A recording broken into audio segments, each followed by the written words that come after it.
Welcome to Faith and Politics, a show dedicated to discussing issues surrounding the intersection of church, state, and politics, and the examination of whether you're allowing your faith to shape your politics or are your politics starting to shape your faith. In other words, what do you do when God and government come face to face? I'm your host, Orland Johnson. Let me introduce you to our four panelists that we have today. We have with us Mr. Vilo Weiss, who's here and the Director of Public Affairs and Religious Liberty for the Indiana Conference of the Seventh-day Adventist Church. We have Mr. Andre Wong, who is the General Counsel and Director of Public Affairs and Religious Liberty for the North Pacific Union Conference of the Seventh-day Adventist Church. We have Dr. Timothy Golden, who's here with us. He's a professor of philosophy at Walla Walla University. And we also have Mr. Lawrence Brown, who is the pastor of a large church in New York City and a public affairs and religious liberty director for the Northeastern Conference of the Seventh-day Adventist Church. Gentlemen, good having you here with us and looking forward to our conversation today. An interesting case kind of came up the other day, and it was something that seemed to be just operating from an international perspective. You know, Pew Research has made it very clear that about 80% of the world does not get a chance to serve their God in the way that they see fit. And sometimes we take that for granted. And that really led to this particular situation where there was a charity volunteer who had been arrested and charged on 4 different counts after she told police that she might be praying silently on the curb across the street from an abortion clinic. Her name was Isabel Von Spruce, and she was the director of the UK's March for Life. She was just standing nearby. She was actually not saying anything. The police came to her and asked her what she was doing. She said, "I might be praying." And then all of a sudden, they decided that they were going to arrest her for silently maybe praying. This is the type of thing that we're starting to see. And on one hand, we say that these activities don't make a difference because it's happening someplace else. But most of us know that the world is so global. This particular article had been picked up by a number of publications here in the United States, including the New York Post. You know, Dr. Golden, when you hear these type of things going on, and it should be a reminder to all of us what's really going on in the area of faith and what's going on in the area of politics, you know, how do we deal with this and how do we ensure that this is not the type of thing that we see happening where we are? Well, I think we have to understand first and foremost that the roots of American law are in the English common law, right? And this is a case that happened in the UK. So it certainly is a matter of concern for us here in the United States. When I think about this case, I think about how frightening it is that someone could be subject to an arrest and a criminal prosecution because they've said that they might be praying silently. I mean, to me, that's like, can you imagine being cornered in a store by police and they say, "What are you doing?" And you say, "I might be shoplifting." Right? I mean, what are they going to do? Are they going to arrest you because you look like you might be shoplifting? The vagueness of this this law, the the way in which so many reasonable people can differ as to its meaning and application means that, fortunately, I would hope in the United States, you would never see something like this upheld as a constitutional matter. It seems to me that the void for vagueness doctrine would prevent this from happening here in the United States. One of the things I think we have to be very careful about doing is not allowing ideology to go to the extreme. Whether it's the extreme left or the extreme right, we can't begin to police people's thoughts, because when you do that, you cut out the fundamental requirement for a crime.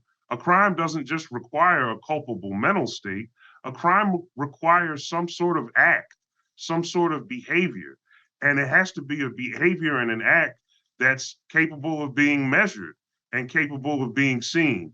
So the assertion that someone might be praying is really no basis for a criminal prosecution. And I would hope that the established legal doctrines here in the United States would prevent this kind of thing from happening. But beyond that, we have to really check our ideology, and we have to make sure that we don't begin legislating between people's ears for things that really are not criminal behavior at all. So I do want to just give you all a little perspective on this. In this country, as you know, jurisdiction can make certain rules or laws that are very restrictive, as long as certain metrics are observed. So, for example, you can say that a particular zone is prohibited from protest as long as you're not unfairly biasing against one group as opposed to against another. So you can say you cannot be within 100 feet of this building doing X, Y, Z. Now, they haven't said you can't do it across the street. They haven't said you can't do it at all. They've just said no matter what side of the argument you're on, you can't do it here. So taking that structure and looking at what happened in the UK, while it is a little troubling that somebody who might be praying could run afoul of the law, I do want to point out that the concern that they were trying to address is some of the violence happening outside of abortion clinics. And so the rule basically says, we don't care if you're for it, we don't care if you're against it. In this zone that we have strictly mapped out, you are not allowed to, and then they enumerated a number of activities that you couldn't do. And so I think this woman ran afoul of the law because it looked like a silent form of protest. And the bottom line was, you can protest across the street, you can protest up the block, but you cannot do it within this zone right here. So that gave me a little relief to know that they're trying to be even-handed, even if some would scratch their head at the overall way forward. But Vilo, I got to ask you this. If it gets to a point where I'm inside the zone, but it's the thought process that I might be silently protesting, that may also mean that I am not protesting at all. Someone has to have come to a conclusion that me just standing there looking across the street meant that I might be engaged in some activity. And even if the court system ends up exonerating her when it's all said and done, the idea of having to be arrested and to go through the process of what goes on with being arrested seems like that may have gone a little bit too far. And the fact that we have multiple media coverage of this in the United States seemed that it was the type of story that wanted all of us to take pause. I mean, what do you see from that perspective? Well, it does seem a bit strange that it's not clear what the censorship zone is here. And so, we have time and place restrictions here in our law, but I don't know that we have that there. And my concern, as Dr. Golden mentioned, we have our law is based in the English common law, so it's going to be interesting to see. But I think our protections are a bit more robust in terms of speech. And the speech protection, particularly religious speech, and so it's definitely caught a lot of people's attention, and going to people are going to wonder, well, what can I really do, in terms of my faith? Andre, what exactly is a silent protest? Maybe that's where I probably get confused. Yeah, and my question is really, what are these censorship zones intended to regulate? Seems like it would be things like subversive behavior or disruptive assembly and protest, but regulating prayer, or in this case, maybe prayer is not only criminalizing a totally peaceful activity, but is a government overreach into individual liberty and conscience. We do have reasonable time, place, and manner restrictions here under the First Amendment of the U.S. Constitution. But I don't think we're obviously talking about the UK, but I don't think that's the case here. And it's interesting that the censorship zone is very broad. I think they describe it as about as wide of a football or soccer field. So. My question is what are the censorship zones intended to regulate? And if they're going to go this far, I think the inside of my car needs to be a censorship zone. You don't even want to know what goes through my mind and comes out of my mouth in there. Yeah, I was just going to say, if I could just interject here, Orland, Sure. Time, place, and manner restrictions on free speech that are content neutral they're even held to a lower standard than, of course, content-based restrictions on free speech, Right. which require a compelling government interest. So it's yeah, we can regulate time, place, and manner, but it seems like a little bit more was regulated than that in this case, which is what bothers me. Well, ironically, it almost seems like you have to go out and potentially get a permit to basically be on the street, possibly getting ready to pray. You may not even have decided that you actually going to, but unless you've got some type of protection. But Lawrence, I do understand in a jurisdiction like where you live in New York City, we have a lot of activity that are going on that it can go from a thought in your mind to some really bad things very, very quickly. So, In a hurry. where does the line begin and end? And is this really going too far? Or would I rather see stronger policing from this perspective? May be the question.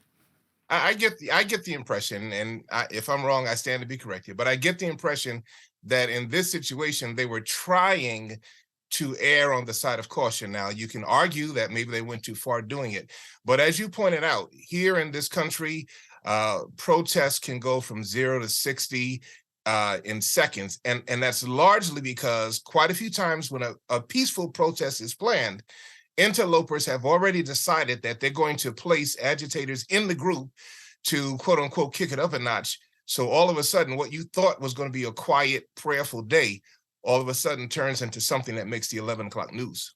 And Andre, that's why in my mind, I'm wondering if I'm going to err on the side of caution. Maybe if you do want to silently do anything, that the zone that you need to be in may be back at your home. Why is it necessary that you have to be in a certain proximity to get something accomplished? Or is that basically saying that you are actually taking away rights that individuals should have? Who's being unreasonable here? Right. I'll take the free exercise angle here, and perhaps this individual who let's just, for the sake of argument, say she was praying. Perhaps in her sincerely held in her heart and her mind, she felt that she needed to be within proximity of this clinic in order to have a more effective and more meditative and a stronger prayerful prayer experience. So that could be an issue in that too, that in order to have that meaningful experience, she had to be within proximity rather than back at home. And it's not a protest if it's not disruptive. So can I protest at home? Theoretically, I can, yeah. But in part, the point of a protest is to bring attention to a problem and to dramatize the problem, right? So yeah, I could do it at home, but it probably wouldn't be that effective, and it would seem to me to dilute the purpose of a protest in the first place. Well, Tim, I'm going to let that be the last word on this. But, if we're getting to a place in our society where just thinking about possibly praying could cause you to be finding yourself as being part of the criminal justice system, then I think that is going to call all of us into question to be concerned. But I think that as we're seeing more and more of these activities happening around the globe, it's a reminder to Americans how free we truly are and how our religion basically is protected in ways that many places are not. One of the things that we've been seeing for a very long time is the military is starting to loosen up a lot of its initial requirements regarding uniformity and things of that nature, wants to be a little bit more diverse, in other ways just to ensure that they are allowing others that may have some issues that want to be part of the military and serve their country. But we have a particular case here that is actually entitled Singh versus Berger, where we have these Singh relatives who have been recruited by the Marine Corps to have a devout Sikh faith. And after being recruited, all three were told that they had to choose between their religious obligation to maintain their beard and their turban and just be a part of what is called their faith. And they decide whether you're going to get rid of that just so you can be part of the Marine Corps. Now, the Marine Corps, as we said, has been accommodating people for quite some time, but for some reason in this particular case, they came to the conclusion that we're not sure that we want to go down that route. Viola, when you take a look at this case and we start talking about religious freedom in our country, and we start talking about those who come from different faiths who feel just as strongly about protecting America as quote unquote the regular or the broader population, what is the court supposed to be doing when it starts to take a look at these kind of matters? Well, the courts have not always sided for people in the military like I would like to see them do. You know, I pastored at Fort Hood down in Central Texas, and I was a witness in a court martial there. Now, what's interesting to me in this case is the recruitment aspect of the Marines of these Sikhs, and you know they're allowing some beards. You know, probably the larger question for me is, and I understand that the turban is very important to the Sikhs, but yet that's not a part of the military uniform, and you know military likes everything uniform, and you know they want to take in us from all of our different perspectives and make us one. So it's a little interesting that they've recruited, but knowing how important the turban is, and now they don't want to let them wear the turban. So I think the Marine Corps has bought themselves a little bit of trouble. It's going to be interesting to see how the court rules. Yeah, I agree. I think it would have been an interesting conversation here. The recruiters say, "Hey, gentlemen, we want you to to fight for the right for religious liberty. And by the way, we're not going to let you exercise your religious liberty." I agree that this is a straightforward case of a religious practice based on an individual's sincerely held religious belief, which should be the baseline standard for accommodation. And here, no one should be forced to abandon their religious beliefs to serve in the U.S. military. And yes, you know, the military has been more accommodating in general on such things as dress and hairstyles, beards. They've also recently eased their regulations on tattoos. So I understand the need of having standards in the military, of course. But when it comes to religious observance and practice, if it can be accommodated without compromising safety and readiness, then accommodate. Ballard, sounds like you got a thought on this.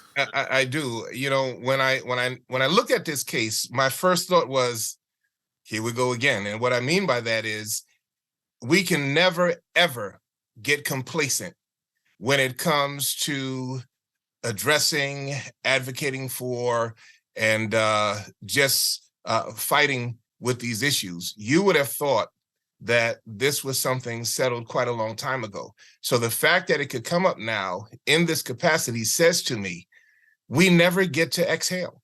We always have to be on the lookout, because what happens is, with the passage of time, no matter how many things have been accomplished previously, no matter how many court cases have been won, people get foggy, their memories get bad, and all of a sudden, we find ourselves relitigating things that we would have thought were settled a long time ago. And this case, just like some of the Sabbath accommodation issues that I fought, I have, brethren, let me tell you something. I have won cases at certain organizations, only to discover that several years later, we're back fighting with that same organization because somebody is new or didn't realize what happened before. So for me, the lesson here is, you never get to take a break. You got to stay on your watch. But Tim, I got to ask you this. A few years ago, I remember there was a religious group that had contacted us, and I think they were called the Pirates That Like to Eat Spaghetti Religion. And they had a religion where they needed to wear a pirate hat all the time, and also a coverage for their eyes, and they actually had a pretty decent amount of following. I mean, should the military be in a position where, if you're a part of a religion that may be established called the Pirates That Love to Eat Spaghetti, that they got to be willing to change your diet, try to find some type of helmet that's shaped like a pirate hat? I mean, there's got to be a line here. Or, how do we handle the fact that you want to be, quote unquote, unified, maybe even though you're not uniform? But there seems to me there's got to be a line in the sand here somewhere. Well, yeah. So if I could just interject here, Orland, and say, sort of echoing Pastor Brown's concern, because one of the things that we have to understand is that no matter how hard we fight against these issues, or for religious freedom, in lots of cases, you're dealing with institutions that are steeped in a certain level of religious bigotry, often in racial bigotry. And let's just be honest, the United States military has not historically been the most egalitarian institution in America. It tends toward a certain understanding of patriotism as white, as Christian, as Protestant, even, right? And so anything that is foreign to that sort of traditional bigoted understanding would seem to experience some difficulty. It wasn't until the 1950s that the military began to integrate. So African Americans have had this problem. We had this problem with same-sex persons, same-sex homosexuals, and people in the LGBTQ community and the military. And now we're seeing it with a religion in a post 9/11 world, right? Where a lot of military generals and higher echelon folks in the military remember 9/11, despite the fact that it's been almost 22 years. They remember it well, right? And so there's a lot of institutional beliefs and practices that are incompatible with the diversity that the military is trying to achieve. As for the line drawing, I think you make a good point. Do we really want courts or the military in the business of deciding what is a sincerely held religious belief and what isn't? I had to keep myself from laughing as you were describing the pirates that eat spaghetti religion, right? So, I mean, at some point, though, do we have to distinguish between the Sikh religion, which appears to be a legitimate a cultural tradition that's steeped in a certain way of life, and somebody that's just trying to be silly? I honestly don't know how you do that without getting government excessively entangled in the ins and outs of religious belief.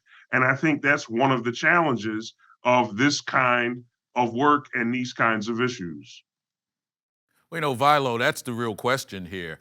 You want a religion that actually is allowed to be in practice in whatever way they see fit. But what ends up happening if part of the garb of your religion may prove to be something that's really difficult to utilize when you're out on the battlefield? And these are the things that we're trying to figure out. How do you end up protecting an individual and also being able to do the job that they're called to do, but also make sure that you're not infringing? I mean, you can see how this conflict can be happening, and sometimes maybe it's not intentional to actually stepping on someone's toes from a religious standpoint. Does intent come into play in any way here? It probably does. I'm just thinking, practically speaking, I don't know what type of how the helmet would work over the turban. My dad fought in World War II, and he used to eat out of his helmet. I don't know that soldiers do that today, but they have a lot more protection. They're from firearms there, and so the intent is a really big issue, and how do you accommodate that? That's a tough one, really hard. Well, here's the thing. Go ahead. Here's the thing, though. You have to remember that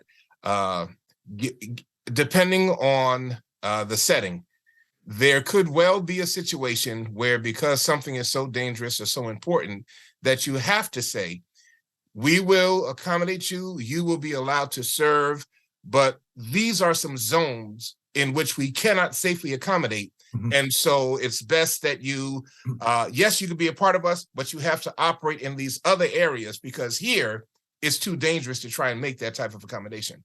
Andre, that sounds like that may be the point that we have to understand, that there is an ability for you to be a part of, quote unquote, the military, but maybe there are certain zones or certain areas that, based on what you may need to do from a religious liberty standpoint or a religious freedom standpoint, may just not be a safe environment for you to be in. And I don't know if that's unreasonable. Right. I mean, that's incorporating the compelling government interest factor. And that- the protection of your fellow soldiers as well. Absolutely, because if I've got to be in a vehicle, or I've got to be in a space where you want to make sure that you're covering the individual next to you, but there may be something from a garb standpoint that could be problematic, that's where I'm wondering, how do we handle this? But to Dr. Golden's point, do I want the military making that call? Do I want the courts end up making that call? Because now you may be having uninformed individuals who are really going to try to get through this process. I don't know where we go. Go ahead, Lawrence. It's a balancing act, and balancing acts aren't always easy, but they are necessary. And we just hope that in the long run they somehow get it right. Well, and if I could just echo Pastor Brown's point once again, is because it's such a powerful point. There is a sort of perpetual vigilance, a restlessness, and almost sort of insomnia that attends these issues, where we could never get to the point where we rest, where we fall asleep, because there will always be a tension, there will always be something to resolve, and that's the nature, in some sense, of religious freedom accommodation work, is that there's always someone else to be accommodated and always something else to do, and it's up to us to have the fortitude and the wherewithal to tend to these issues with the vigilance that they deserve.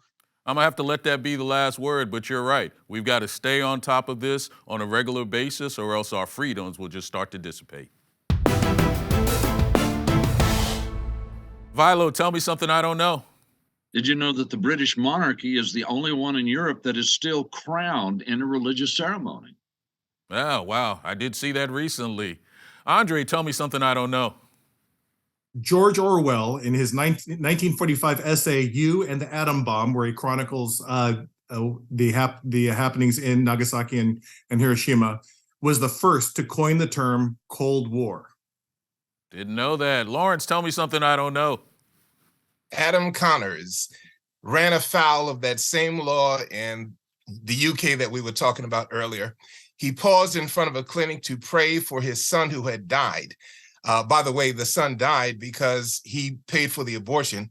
But it said to me that if you're in Britain and you just left the McDonald's, you may want to get further up the street before you pause to pray before you eat. Amen. Dr. Golden, tell me something I don't know. Well, I'm going to make a bold prediction here and say that in a case called Brown versus Louisiana, the Supreme Court will grant certiorari, and they will refuse to extend the rule of Brady versus Maryland to include potentially exculpatory evidence when a defendant denies committing a crime and someone else confesses to committing that crime with someone else without mentioning the defendant. In other words, that sort of evidence, the court will ultimately rule to be not exculpatory under Brady versus Maryland, and the court will thus further curtail the rights of criminal defendants. Wow, that's a bold one there. We'll have to keep an eye on that. Gentlemen, it was a great conversation today. Looking forward to doing it again soon. And thank you again for being here with us. Hope you enjoyed our conversation. Just remember, if it's about God and government, it's faith and politics. See you next time.